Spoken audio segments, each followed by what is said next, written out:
Hello everyone, my name is Miles Sheets. I'm NC State CEO Chapter President. I'm here to introduce Chuck Papagerorg and Ali Carr. Chuck Papagerorg, co-founder and CEO of International Screening Solutions. He's a serial entrepreneur. He's built and sold 7 companies. He invests in startups. He advises startups, and he's completed $9 billion in M&A transactions in 47 countries. Ali Carr is the president of Ali Specialties, located in Tampa, Florida.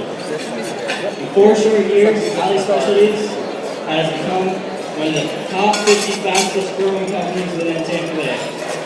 Let's go ahead and give them a round of applause and introduce them to the stage.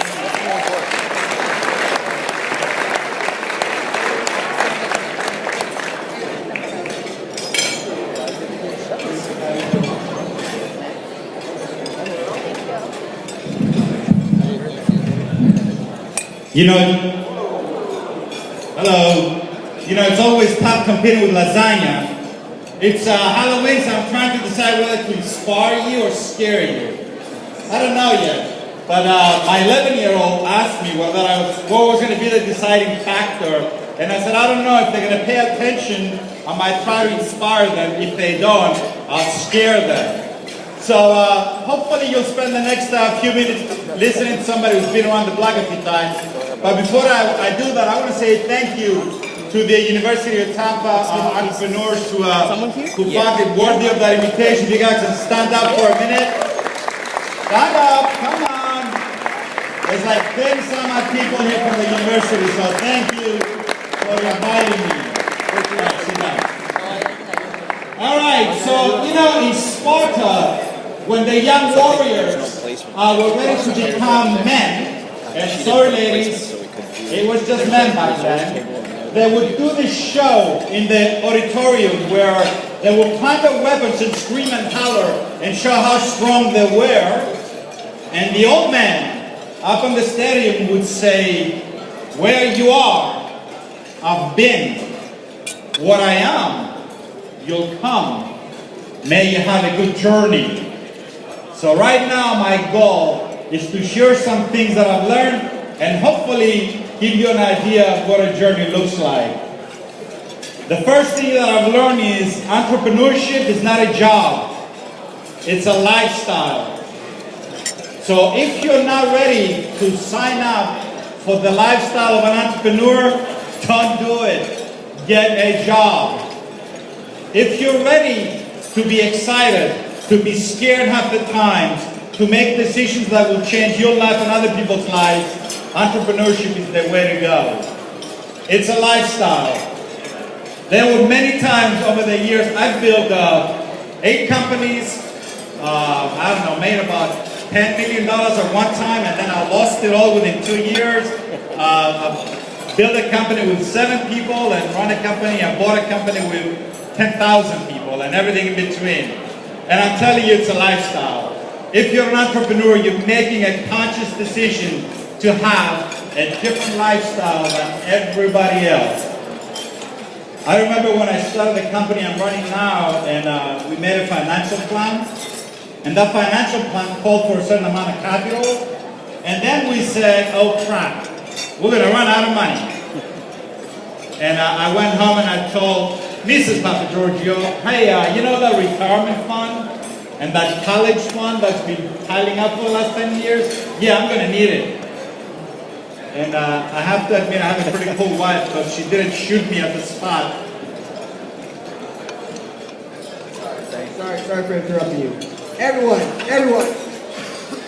here.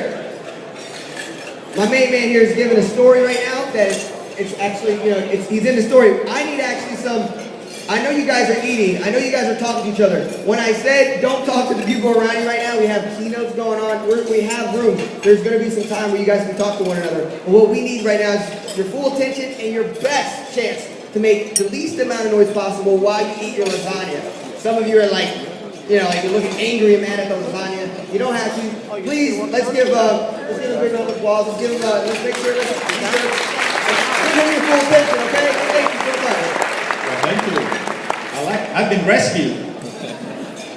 Yeah, when we did that and we said it's time to do that and had to make the investment, there were a lot of times where I get up in the morning and worry about making payroll and worrying about what do we do next and where our next check's going to come from. But in the end, it's a lifestyle. I have to admit it's been a pretty exciting lifestyle. Like the introduction said, I did 9 billion with a B worth of transactions in 47 countries. I don't think there's many people that can do that. There's actually 3 other guys and we compete for the last 20 years. One of them's got 49. I'll get to that. But it's a lifestyle. Being an entrepreneur is not a job, it's a lifestyle. The same thing about being an entrepreneur is entrepreneurs do not have balance. Anybody that tells you that, they're full of crap. They have never been an entrepreneur.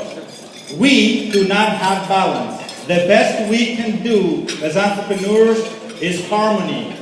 There's going to be days where you're going to work 90 hours a week, so you can take the next 3 days and go fishing.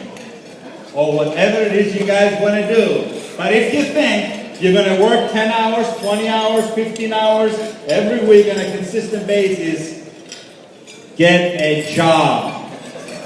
You're not an entrepreneur. So it's a lifestyle, it's a conscious choice, and it's not for the weak of disposition or the ones that don't want to work. The other thing about entrepreneurs, one of my favorite quotes is, their entrepreneurs are not dreamers of the night who wake up in the morning and go about their lives. Entrepreneurs are dreamers of the day because they wake up and they get shit done. They go execute. They build companies. It's all about execution. The last thing I want to talk about is, entrepreneurs have vision, but let me tell you something. There's a very fine and a very thin line between a vision and a hallucination. Those of you that have participated in any of the business competitions where I judge, they have experienced now tell me how this is going to work. Yep. Because a vision and a hallucination sometimes are the same thing. So entrepreneurs are not the guys that have the great ideas, because ideas are a dime a dozen. Entrepreneurs are the guys that go make them happen. Those are the entrepreneurs. And I can tell you, I spent some time in the military, and my boss used to say, son, you know the difference between cocky pilots and arrogant pilots? No, well, the cocky ones are still alive. So if you're going to be an entrepreneur, remember, cocky is okay. You need to. It's a lifestyle choice. Arrogant is not. So when somebody comes up to you and gives you feedback, take it. Because there's a fine line between a vision and a hallucination. And the only way you're going to make sure you stay on the right side of the line is listen to advice and make things happen. And the last thing I want to talk about is that education alone does not an entrepreneur make. What you get out of your entrepreneurship programs is some basic knowledge. How to put a balance sheet together, how to ask a question about strategy, how to calculate financials, how to build a marketing plan. But that's not enough. If the only thing you do is get an education in entrepreneurship and don't go build a company, get a job. You get the message that I really don't like jobs. Never had one, never will. So the last thing I want to do is tell you this. Entrepreneurs are very efficient with the way they use resources. I came to this conference as an invited guest. I'm doing a session tomorrow, but you know what? I sign up to go to conferences and presentations. I will get something out of this conference. I will make sure that the time that I invest in here is well spent. So I just wanted to say, welcome to the world of entrepreneurship. It's going to be a little crazy. It's going to be a little maddening at times. It's going to be frustrating, but it will be the most exciting thing you will ever do. And whether you succeed or fail, the journey of getting through this, it's going to be worth it. Now, I'm an old guy. I've been around the block a few times. I thought it would be really important to hear from somebody else who's a lot closer to your age, who's done the same thing, who's an actual entrepreneur, and is building her own company. So I'd like to introduce Ali.